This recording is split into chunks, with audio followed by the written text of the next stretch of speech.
Payg'ambarimiz sollallohu alayhi vasallam aytdilar: "Ahboblarimni, ya'ni qalbimga mahbub bo'lgan ummatlarimni ko'rishlikka mushtoq bo'ldim" dedilar.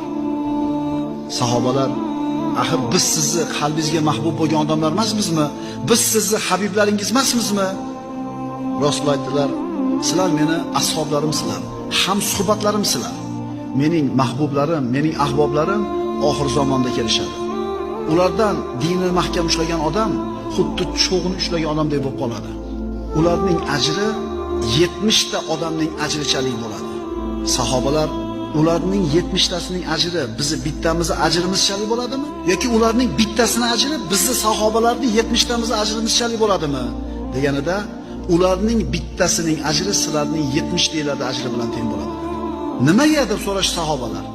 Aytdilarki, chunki sizlar haqning ustida yordamchilar bor. Men turibman